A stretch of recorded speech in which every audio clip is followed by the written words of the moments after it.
One of the most common questions that people with type 2 diabetes have is, why is my blood sugar high in the morning? Today we're going to talk about how to figure out why morning highs are happening and whether there's something you need to look at with your doctor.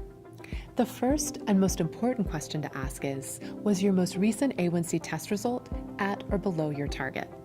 If it was at your target and you're not experiencing lows, higher blood sugar in the morning just isn't a problem.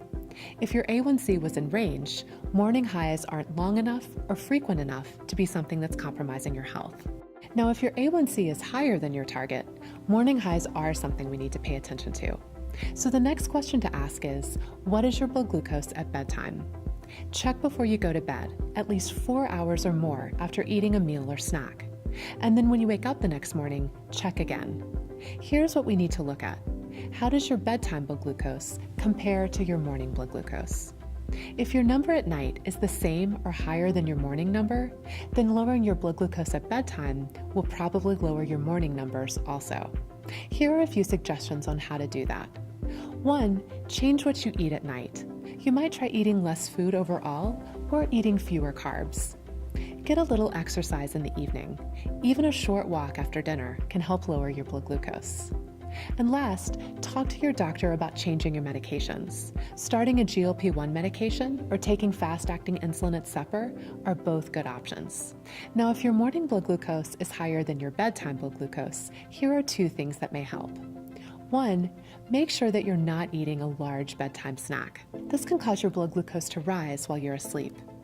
And 2, talk to your doctor about starting long-acting insulin. This can counterbalance some of the hormonal changes that happen in the early morning, called the dawn phenomenon. These hormonal changes work together to get your metabolism ready for the day, and they can sometimes result in high blood sugar numbers for people with diabetes. If you're already on insulin, though, we need to do one last blood glucose check to make sure that the high in the morning isn't a rebound from a low blood glucose during the night. To check this, you'll need to wake up around 4 hours after you go to sleep to check your blood glucose to make sure that it's not low. Now, I know this is a pain and will disrupt your sleep, but it will help you and your doctor get to the bottom of whether going too low might be causing your morning highs.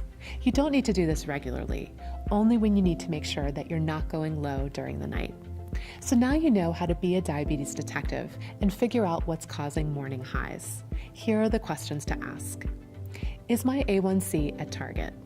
If not, what's my blood glucose at bedtime?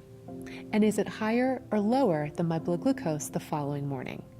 Use these numbers to work with your doctor to figure out what the right approach is to get your A1C to target. Thanks for watching.